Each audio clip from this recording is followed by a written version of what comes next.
Amy Pitzen spent the last few days of her life on an epic 600-mile road trip. She and her 6-year-old son Timothy played hooky, skipping school and work, spending time at all their favorite zoos and water parks, until they said goodbye, somewhere out here in the rural Midwestern countryside. Timothy Pitzen was last known to be with his mother in her car north of Interstate 88 in the areas of Dixon and Sterling, Illinois. A family member overheard him on the phone complaining that he was hungry. But there's no evidence that they bought any food that afternoon. Amy was next seen more than 6 hours later, alone, buying stationery for her suicide note. She wrote that Timothy was with people who love him and that he would never be found. So far, she's been right. No evidence of her son's whereabouts have been uncovered since that day. What did Amy do with Timothy Pitzen?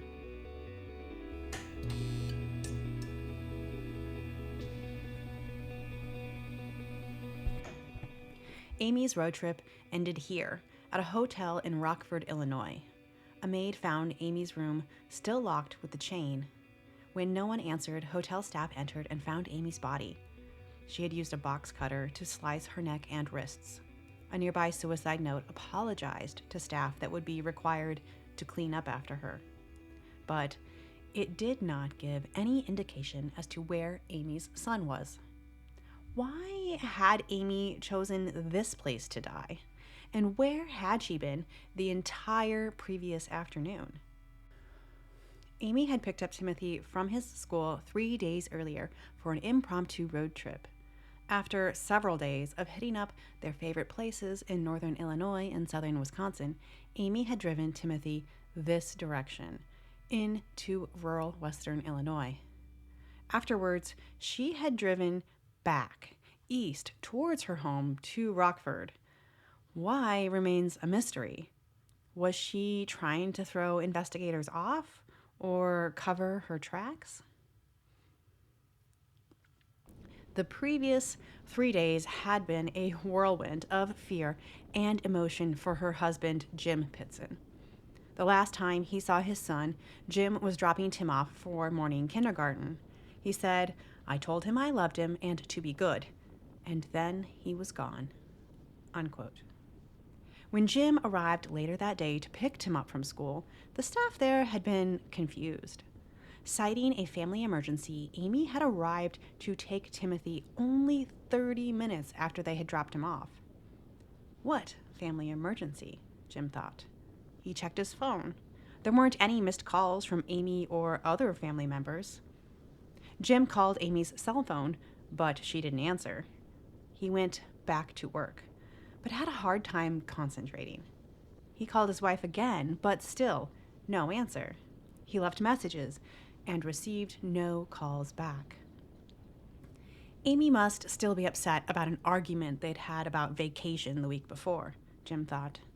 It wasn't entirely out of the ordinary for Amy to go offline if she was particularly upset. Jim later told media that she might take a drive to clear her head or be unreachable for a few hours, maybe longer. But what was different this time was that she'd taken Tim. Frustrated, Jim took the rest of the afternoon off.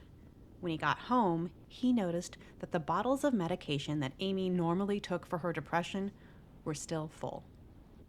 Concerned, he started calling around, asking Amy's friends and family if they'd heard from her, but no one had.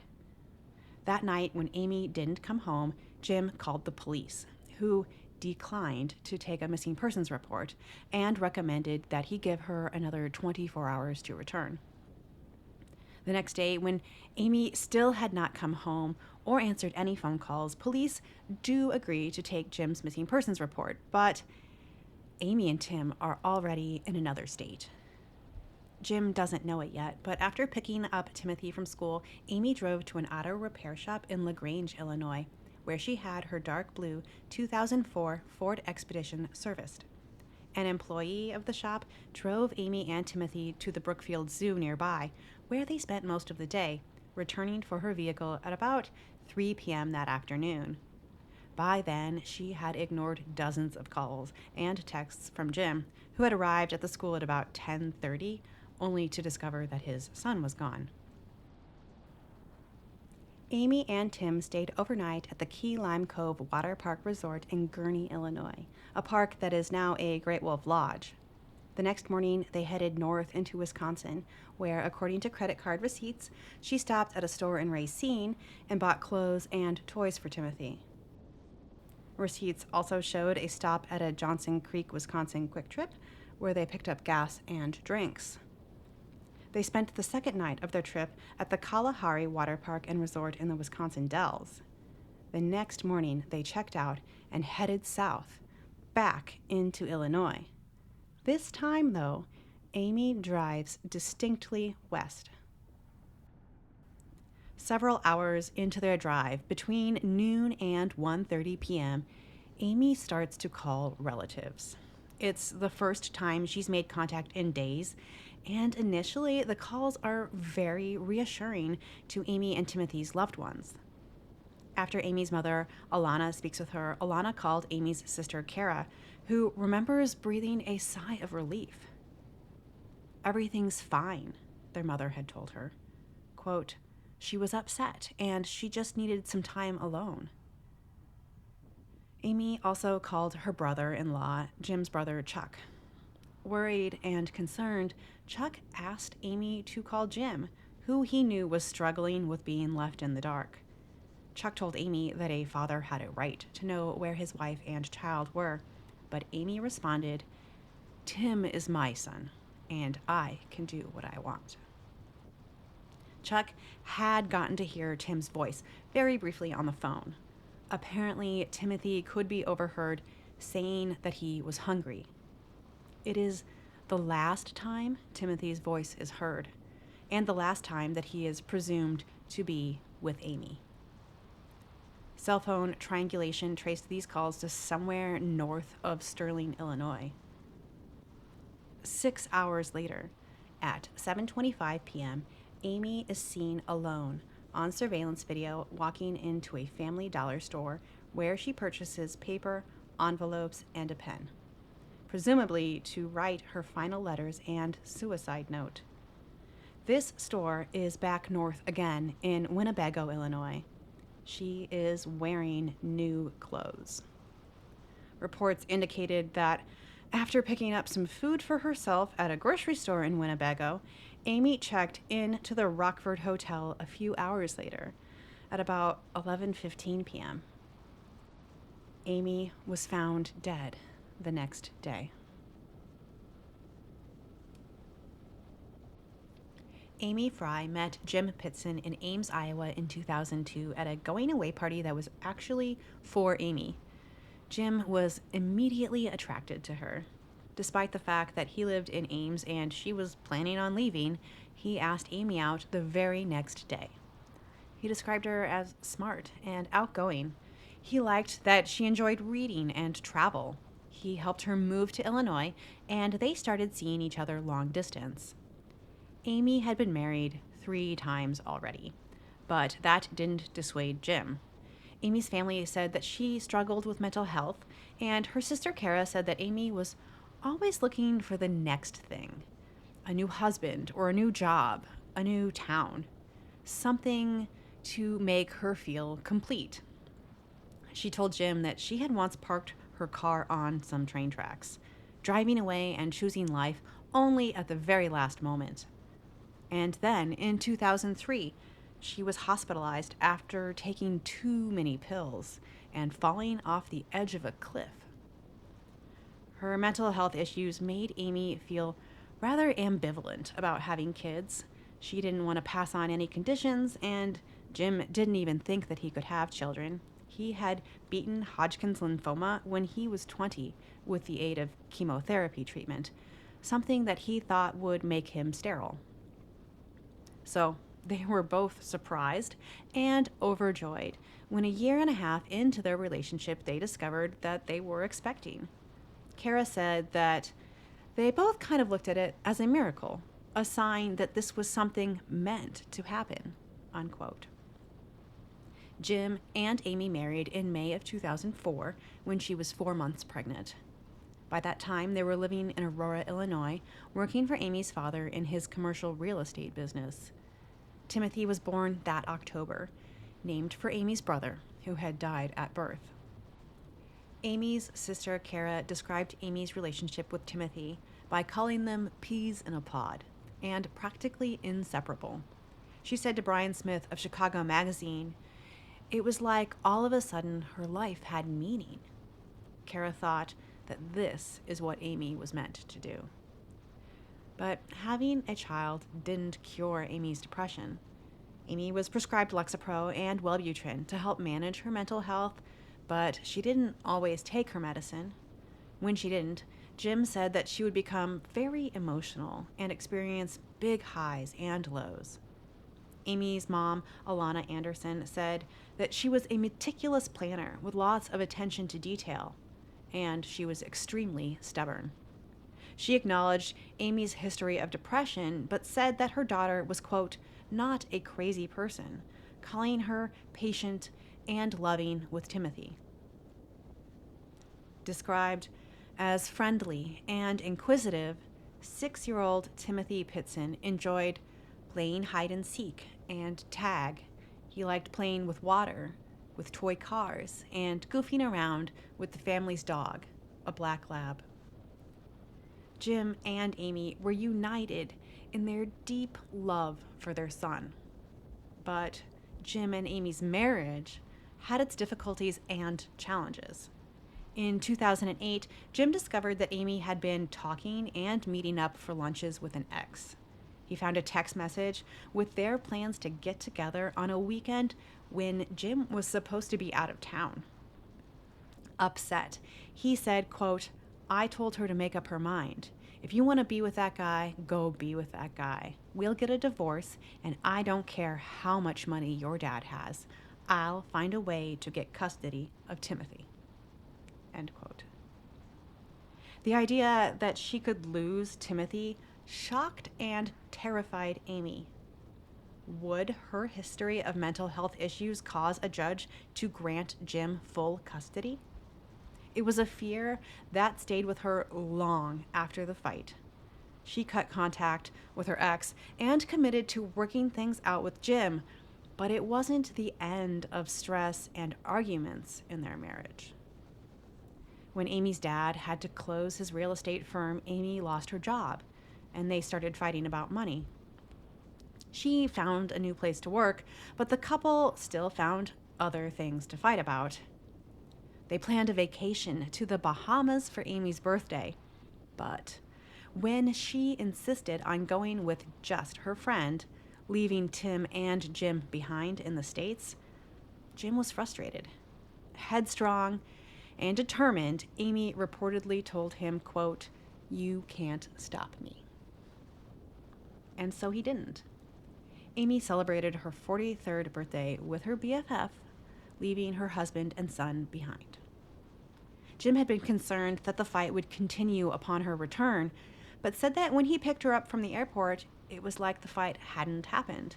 Amy was okay again, or so he had thought. A few hours after police arrived at his home, Jim learned about the note that Amy had left at the hotel. Authorities have never released the full contents of this note, but Jim says that Amy did address him specifically. He said, quote, "She was angry at me and she took it out. She took everything away from me that day. She made a very, very big point that I'm going to hurt you worse than you hurt me." End quote. In addition to the note, police found Amy's purse, a green cloth bag, a photo of Timothy, his child ID card, a partially consumed bottle of Triaminic, or children's cold medication, and the box cutter.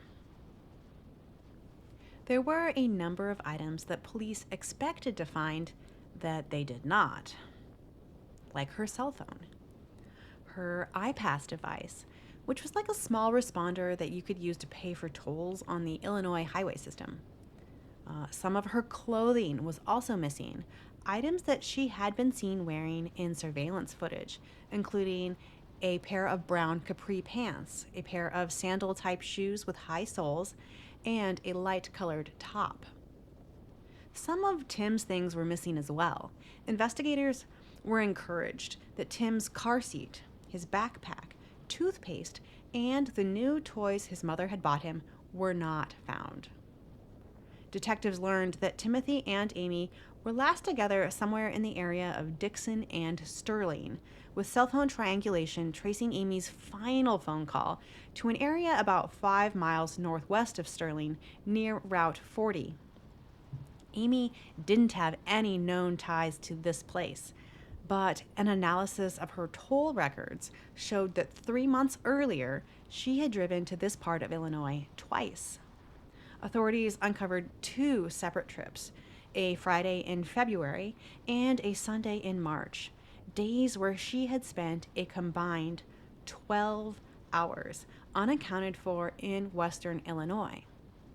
Why she had gone and what she had done during those trips baffled Amy's family. The following day, law enforcement officers from the Aurora Police Department, the FBI, and the U.S. Marshals Service began ground searches, starting with rural roads and parks along I-88 and I-39. Officials printed and handed out flyers, and Jim appeared on a local news station pleading for Tim's return. The next day, letters addressed to Amy's mother and her best friend were delivered in the mail. Amy wrote that she was sorry, but that she did not feel like she ever belonged in the world. She wrote, quote, "I felt for a long time that I belonged with Timothy, but in the end, that wasn't even enough." Regarding Timothy's location, she wrote to her mother, quote, "I've taken him somewhere safe. He will be well cared for, and he says that he loves you. Please know that there is nothing that you could have said or done that would have changed my mind." Authorities in Aurora offered a $5,000 reward for any information that helped to find Timothy, and at Greenman Elementary, his school, Timothy's classmates, their parents, and teachers tied hundreds of yellow ribbons around trees and sign poles. The following week, police conducted concentrated ground searches in areas of Dixon, Rock Falls, and Sterling. They searched on foot, with bloodhounds, and with all-terrain vehicles. An air search of this entire area from Rockford to Sterling was made, but according to police, they had thus far failed to cultivate any solid leads. They asked the public to look for Tim and the items still missing, specifically his Spider-Man backpack, his car seat, a tube of Kids Crest toothpaste, a blue Hot Wheels starter set, an aquatic rig truck, and play gold coins decorated with animals. On May 22nd, more than a week after he was last seen, authorities announced that Timothy's car seat had been found. Apparently, it had never been missing and had been with his maternal grandmother since before his trip to school Wednesday, May 11th. Amy and Tim had taken the 600-mile road trip into Wisconsin without it, after all. On May 26th, Jim told Marie Wilson of the Arlington Heights Daily Herald that police were doing a magnificent job, and he indicated that he had not stopped working on the backyard treehouse that they had been building for Tim. "My wife would never hurt Tim in any way," Jim said. "I know that for a fact." Amy's sister Kara agreed. "Not for 1 second did I think Timothy was in danger," she said. "It never occurred to me." In early August, authorities responded to a sighting of Timothy in a local restaurant. However, when the witness was showed photos and video of Timothy, they reconsidered their report, and ultimately it was determined to be a false sighting. That same month, the Winnebago County Coroner announced that Amy's death had been ruled a suicide due to blood loss from sharp force trauma. No alcohol or illegal drugs had been found in her system, though they did report a high amount of antihistamine, perhaps from that bottle of children's cold medicine. Additionally, police told the press that a rather large amount of Timothy's blood had been found in the back seat of the Ford Expedition, which had been recovered from the hotel parking lot. However, it was unclear how long the blood had been there, and Aurora police spokesman Dan Farrelly said that Timothy's family thought that the blood could have been in the car following a particularly bad bloody nose that he had suffered in the previous 12 to 18 months. Mr. Farrelly said that detectives had also tested the box cutter Amy had used to kill herself and found only her blood on it. Amy's car had been visibly dirty, and investigators had taken it in for testing, hoping that the materials found on the vehicle would be native to specific areas, which could be then targeted for ground searches.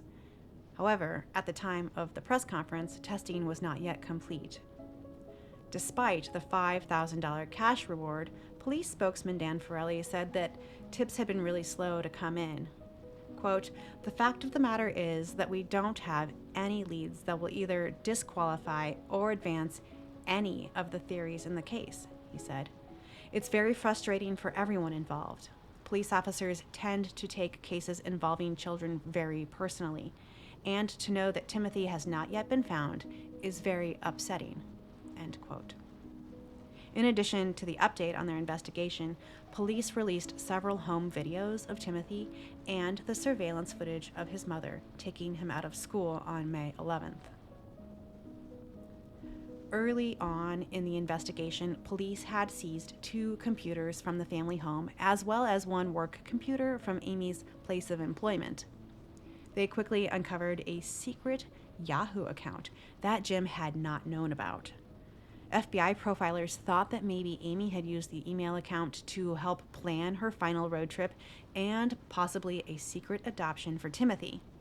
But after a complete forensic analysis, lead investigator Detective Trent Byrne told the press that the account, quote, "had absolutely nothing to do with Timmy's disappearance, and a lot of it was just spam." Police had retrieved 34 emails from the account, but they had been unable to access any of her deleted emails because, unfortunately, Yahoo did not maintain those records. Timothy turned 7 that October. In November, on the 6-month anniversary of Timothy's disappearance, authorities released the results of the forensic tests completed on Amy's SUV. Analysis of the material found on the vehicle indicated that it had been stopped on a wide gravel shoulder, road, or turnout just off of an asphalt secondary road that had been treated with glass road marking beads. The shoulder or road was close to a field or a meadow that was nearly treeless. Tests indicated birch or oak trees in the general area, but not at the spot where Amy's SUV had stopped. They also indicated a strong likelihood of a small pond, stream, or creek in the area. Evidence suggested that other than Queen Anne's lace and black mustard plants, that the nearby field was comprised almost completely of grasses and had not been used as farmland any time in the recent past. Results suggested that the area was not a park or residential lawn because the grasses collected had been uncut. Police announced that the location of this meadow was most likely in Lee or Whiteside County in Illinois, though they could not rule out Carroll, Ogle, Stevenson, or Winnebago counties as possible places where Amy had stopped. And just for your reference, we started driving in Rockford, which is Winnebago County. We've gone south into Ogle County, where we are now, and I'm just going to keep driving right into Lee County. Police asked that landowners, hikers, hunters, and outdoor enthusiasts in these counties look for the items missing from Amy's car. They also released more videos of Amy and Timothy, surveillance footage from the Key Lime Cove, the final images of Tim leaving the Kalahari resort with his mom, and Amy entering and leaving that convenience store all by herself.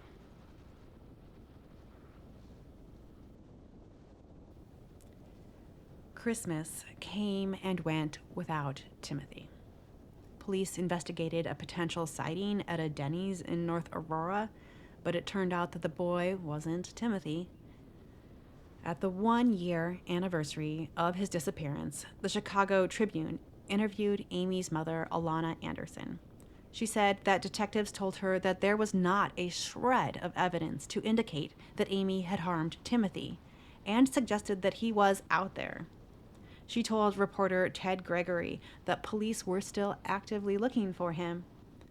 When asked about Amy, Alana said, "I'd kill her myself if she came back now for what she's done to the family." Alana felt that the agony and the anger of the previous year had aged her 20 years. Police told the press that they were re-interviewing key witnesses and asked again for assistance from the public, submitting any leads or tips. Another year passed. Then, in October of 2013, detectives received Amy's cell phone. A woman had discovered it along the side of the road on Route 78 north of Mount Carroll back in 2011. For 2 years, the phone had sat on her shelf until one day when she powered it up to give to her brother. A friend of her brother's family recognized names from the phone's contact list as ones from Timothy's case, and it was quickly turned over to authorities. Investigators were confident that this was the break in the case that they'd been waiting for. Dan Farrelly said, "We just knew that there would be some information on that phone that could point us in some kind of direction as to where Timothy might be." But the analysis of Amy's cell phone brought law enforcement no closer to finding Timothy. Again, another brick wall, like everything else has been in the investigation, said Dan Farrelly. In 2014, the National Center for Missing and Exploited Children released an age-progressed image of what Timothy might look like at age 9. Less than a week later, a woman in Rockton, Illinois, told police that she'd seen a boy that resembled Timothy at her garage sale the previous weekend. It had been more than a year since there had been any sightings, and unfortunately, no other tips or leads came in the days and weeks following that garage sale call. In 2015, detectives traveled to Florida to investigate a lead that had been called into their hotline. Someone reported that a family had moved into their neighborhood a few years earlier, and that they had a young boy that looked like Timothy. The family had moved from the Midwest, and the caller noted that the boy did not appear to go to school. Detective Lee Cadavu said, quote, "The kid down there looked so similar." But when detectives arrived, the child turned out to be somebody else. He wasn't Timothy. By 2019, 8 years into their investigation, authorities had believed that they had found Tim more than once. But on 5 separate occasions, DNA tests had proven that the boys that they had found were not Timothy Pitzen. Then, that April, something happened that got everyone's hopes up once again. Sharon Hall told CNN that she had noticed a boy in her neighborhood that she described as fidgety. When the boy told her that his stomach hurt and that he had been running for 2 hours, she and a neighbor contacted police. The boy told investigators that he was Timothy Pitzen and that he had just escaped from a Red Roof Inn where 2 men had been holding him captive. This was the first time anybody claimed to be Tim, Jim's mother, Linda Pitzen, told Jack Rooney of Gatehouse Media, Ohio. But it wasn't Tim. DNA proved that the young man was actually 23-year-old Brian Michael Reaney of Medina, Ohio. He had been released from prison just a few weeks earlier after serving 14 months on charges of burglary and vandalism. When asked why he had claimed to be Tim, Brian said that he wished that he had a father like Timothy's, and said that he wanted to get away from his own family. Brian, who had a history of psychiatric issues, had twice before portrayed himself as a victim of sex trafficking and had seen Timothy's case on an episode of 2020. He pled guilty to aggravated identity theft and was sentenced to 2 years in prison. Jim said that the false hope of finally bringing Tim home, quote, destroyed me for a week or two, and Tim's aunt Kara called it devastating. Detective Kadavu told reporter Denise Crosby that everyone he talked to that knew the Pitzen family was adamant that Amy absolutely adored her son and would never hurt him. The detective said, the most challenging part is figuring out who she was in communication with. That's the missing link. Amy's sister, Kara, believes that Timothy was handed off to another family in Iowa. She said that they often traveled to Iowa as children. Quote, we spent a lot of time on Route 20 back and forth when we were young, visiting our grandparents and an aunt and uncle. Amy actually lived with my grandparents for a period of time in the 90s. She met people in Iowa. I believe whatever happened was a connection she made there. Jim told NBC Chicago that as a 6-year-old, Timothy had known his phone number. He speculates that maybe he's off-grid, in the middle of nowhere, saying, quote, in my whole mind, I know he's here somewhere. Where he's at, I'm not sure. It's not over yet, said Amy's sister, Kara.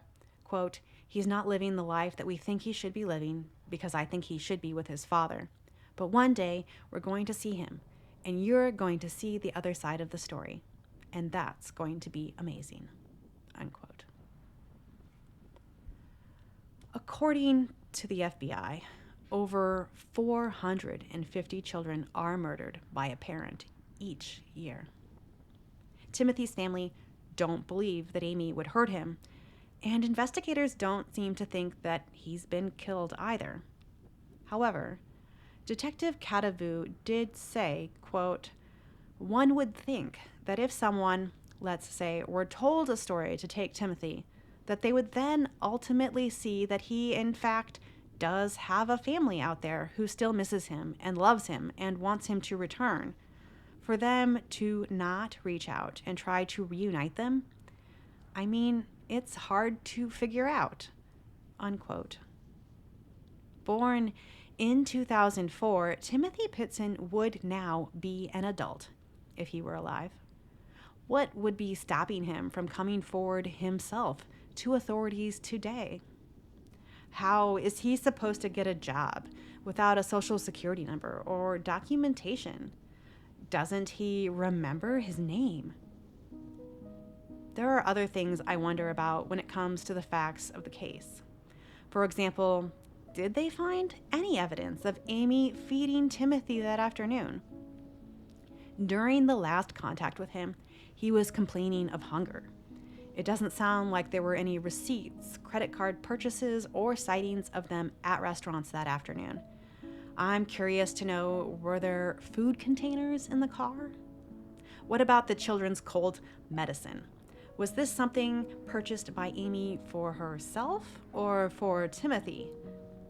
I'm also curious if any attempts were made to determine the age of the bloodstain found in the Ford Expedition. The vehicle had just recently been serviced.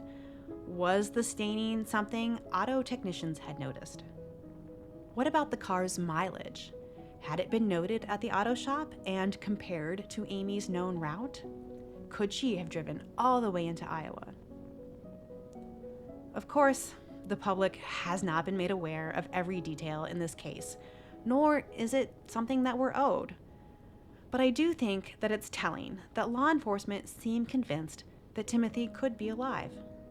However, with no proof and no unexplored leads, police simply cannot say for sure. In the meantime, Timothy's family will keep hoping.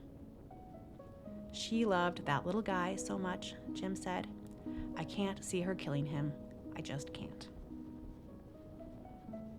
Timothy Pitzen has brown hair and brown eyes. He was last seen May 13th, 2011, wearing what appeared to be blue shorts, a brown t-shirt, white socks, and light-up tennis shoes. At the time, he was 4 feet 2 inches tall, weighing 70 pounds. Today, he would be an adult and might look like one of these age-progressed images.